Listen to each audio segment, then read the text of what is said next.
This video is made for educational and documentary purposes only.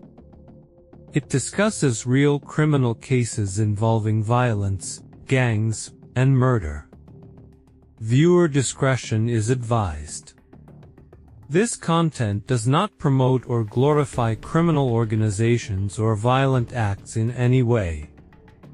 In 2017, a brutal quadruple murder shocked Long Island and became one of the most disturbing MS-13 cases in recent history. At the center of it all was a teenage girl known online as La Diablita, the Little Devil. Prosecutors say she lured 5 young men into a wooded park where MS-13 gang members waited with machetes. 4 would never come home. 1 escaped and lived to testify.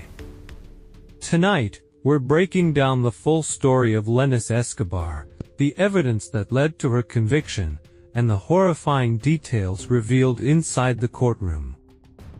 On social media, she used the handle La Diabla.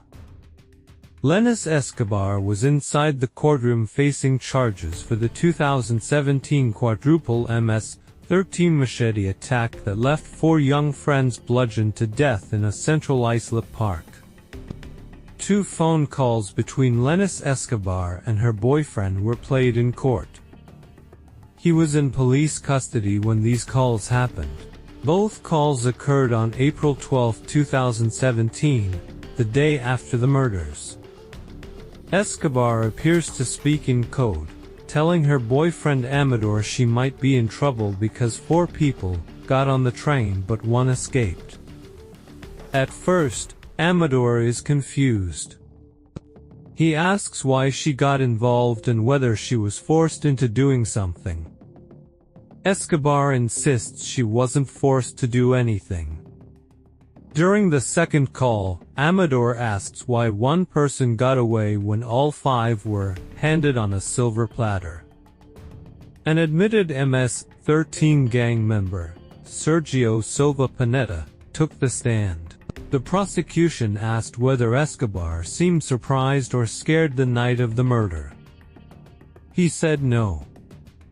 The sole survivor of the attack testified that he and his 4 friends were brought to the park by Escobar to smoke marijuana. When they arrived, about a dozen MS-13 gang members killed 4 of them. The defense attorney claims the young woman was never an MS-13 associate and did not help plan the murders. The survivor, Elmer Alexander Artiga Ruiz, told the jury through an interpreter, "Lito lured us to a park to smoke marijuana. We were soon ambushed by MS-13 gangsters. 8 or 9 covered their faces with sweaters, told us to get down on our knees. They had weapons, machetes. I jumped on a fence and stone wall, ran for my life. 1 shouted behind me, 'Hack him.' Thank God I managed to get away." But the defense tried to poke holes in the testimony. Why was Ruiz spared? Is he MS-13? Were the victims members of a rival gang? Why didn't he call 911 immediately? Why did he go home and go to sleep? Prosecutors say the victims were marked for death for posing in social media photos disrespecting MS-13. After the killings, Escobar allegedly bragged about her role in a phone call recorded by police, telling her boyfriend in code, "4 took the train and saw the light. 1 got away, and she was happy." Miss Escobar maintains her innocence. She's pled not guilty. Leniz Escobar was known as La Diabla, Spanish for Little Devil. In April 2017, when she was 17 years old, authorities say she helped the MS-13 gang commit the brutal murders of 4 young men inside a central Islip park. Ruiz said he and his friends were brought to the park by Escobar to smoke pot, but when they got there, about a dozen MS MS-13 members appeared and ordered everyone onto the ground. Ruiz ran for his life.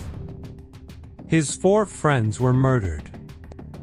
Prosecutors say Ruiz pretended to be part of MS-13 in social media posts, which the gang sees as a sign of disrespect punishable by death. Escobar allegedly showed those posts to gang members, including her boyfriend. According to cell phone records presented in court, Escobar texted Ruiz the night before the murders, writing, "Hey, so what's up for tomorrow?" But defense attorneys claim the young woman was never an MS-13 associate and did not help plan the murders. Now, there was another female. Like I said, there were 2 girls that lured these 5 guys to the woods. Her name was Key Gomez. But Escobar's defense has claimed at the trial that she did not know the victims would be attacked. During his closing argument, defense attorney Jesse Siegel said his client wasn't an MS-13 member or associate. She only dated one of the gangsters. Not every girlfriend is an associate. He told jurors, her boyfriend was a homeboy. She was there. She certainly didn't prevent it from happening. Outside the courthouse, Siegel said the jury should ignore the claims of gang members who cut deals to testify against Escobar. Thank God for the one getting away, Leniz Escobar. She was found guilty. And that's what makes this case so disturbing.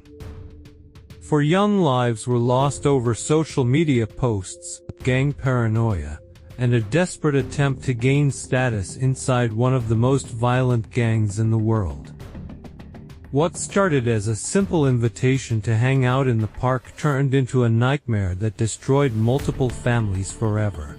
Whether Leniz Escobar was trying to impress MS-13, prove loyalty, or simply got pulled too deep into that world, the evidence presented in court painted a chilling picture that the jury ultimately believed beyond a reasonable doubt.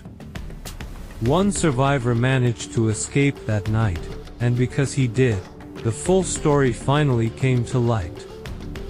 RIP to the victims and prayers to their families. If you enjoyed this documentary-style breakdown and want more real crime stories, make sure to like, subscribe, and turn on notifications so you don't miss the next video. Thanks for watching, and I'll see you in the next one.